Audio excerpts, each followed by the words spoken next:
ఓం సాయిరామ్. సాయిబాబా భక్తులందరికీ నమస్కారం అండి. బాబా గారి ఆశీస్సులతో అందరూ ఎల్లప్పుడూ సంతోషంగా, ఆరోగ్యంగా ఉండాలని బాబా గారి తరపు నుంచి కోరుకుంటున్నాను. ఈరోజు చక్కటి సందేశంతో బాబా గారు మన ముందుకు వచ్చారండి. ఆ సందేశం ఏమిటో బాబా గారి మాటల ద్వారానే విందాము.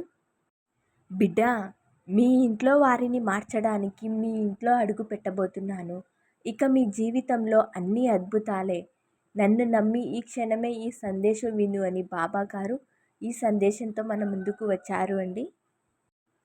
బిడ్డ, అని సాయిని నీ కోసం ఒక శుభవార్తను తీసుకువచ్చాను. ఈరోజు నుంచి నీ జీవితంలో గురుబలం పెరగనుంది.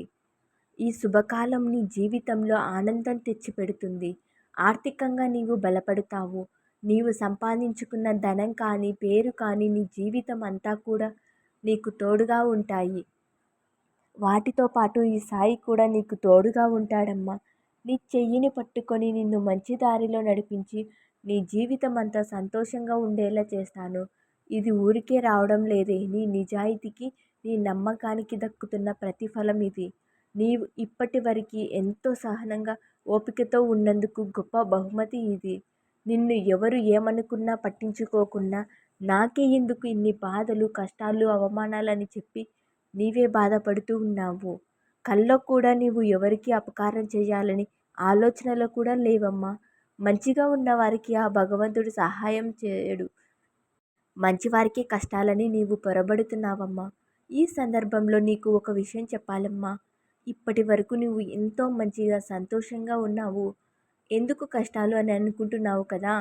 వాటికి సమాధానం చెబుతాను విను. నీ పూర్వజన్మల పాపకర్మల వల్ల ఇప్పుడు నీవు ఇంత బాధపడవలసి వస్తుంది.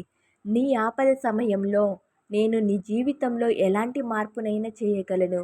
ఇప్పుడు నేను గురుబలాన్ని పెంచి నీ ఇంట్లో ఉన్న పరిస్థితుల్లో నీ కుటుంబాన్ని చక్కబెట్టబోతున్నానమ్మా. బాబా, నా జీవితం కష్టాలతో గడిచిపోయింది. అయినా కానీ నాకు బాధ లేదు బాబా. ఎందుకంటే ఈ కష్టాలు నాకు అలవాటు అయిపోయాయి. కనీసం నా బిడ్డల భవిష్యత్తు అయినా సరే చక్కదిద్దు తండ్రి. వాళ్ళు మంచిగా చదువుకొని మంచి మార్గంలో వెళ్ళి ఉన్నత స్థానంలో ఉంటే వారి భవిష్యత్తు చాలా బాగుంటుంది. అది చూసి నేను ఇప్పుడైనా సరే సంతోషంగా ఉంటాను తండ్రి. నా బిడ్డల భవిష్యత్తు పైనే నా సంతోషం, ఆనందం వాటిపైనే ఆధారపడి ఉంది. ఈ మధ్య నా బిడ్డలు నా మాట వినడం మానేశారు. చెడు స్నేహితులతో కూడి చెడు మార్గంలో వెళ్తున్నారు బాబా. నేను ఎంత చెప్పినా సరే నా మాట పట్టించుకోవడం లేదు. నా మాటను పెడచెవిన పెడుతున్నారు. కాబట్టి తండ్రి, వారిని మీరు ఎలాగైనా సరే మంచి దారిలో పెట్టు బాబా. అలా పెడితే నేను ఎప్పటికి కూడా నీకు జన్మ జన్మల రుణపడి ఉంటాను తండ్రి అని నా పాదాల పైన నీవు కన్నీటితో అభిషేకం చేస్తున్నావు కదా తల్లి. బిడ్డ, నీవు నా బిడ్డవి అయినప్పుడు నీ బిడ్డలు నా బిడ్డలు కాకుండా ఎలా ఉంటారు చెప్పు. వారు కూడా నా బిడ్డలే. వాళ్ళ భవిష్యత్తుని కూడా తీర్చిదిద్దే బాధ్యత నాది. ఏదో ఒక రూపంలో మీ ఇంటికి వచ్చి మీ బిడ్డల భవిష్యత్తును చక్కదిద్దే బాధ్యత నాదమ్మా. నీకు ఎప్పుడు కూడా నా గురు బలం, నీ గురువుల ఆశీస్సులు ఉంటే ఏ దుష్టశక్తి కూడా నిన్ను ఏమీ చేయలేదు.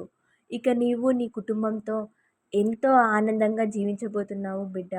నీవు కోరుకున్నది ఏదైతే జరగలేదని బాధపడుతున్నావో అదంతా కూడా జరిగి నీ కోరిక తీరి నీవు సంతోషంగా ఉండబోతున్నావు అమ్మా.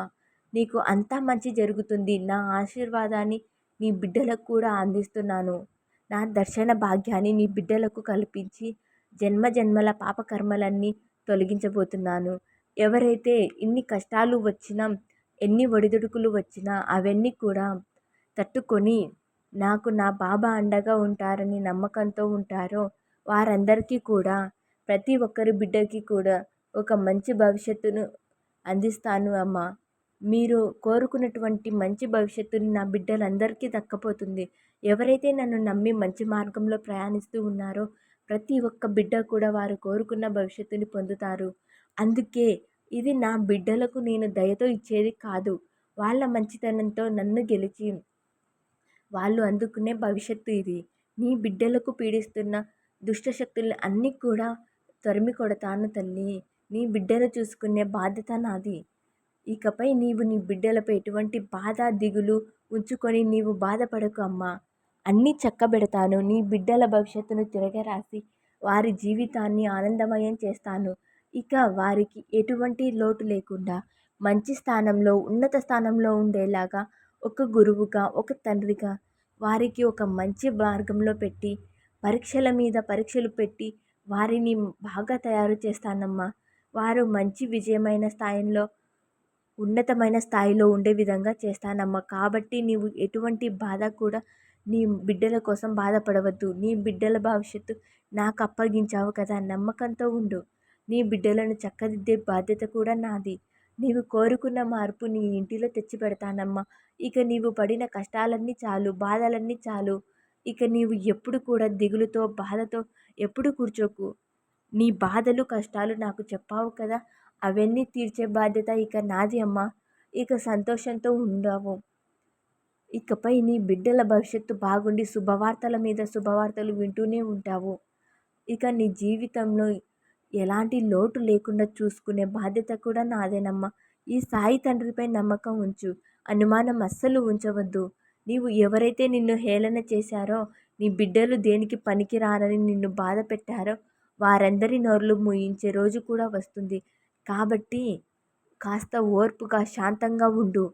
నీకు మంచి రోజులు దగ్గర పడ్డాయి కాబట్టి ఇంత బాధని నువ్వు అనుభవిస్తున్నావని అర్థం చేసుకో. కాబట్టి ఇక నీ జీవితం ఆనందమయం అవుతుంది. నీ బిడ్డల భవిష్యత్తు బాగుండి జీవితంలో ఉన్నత శిఖరాలకు వెళతారు.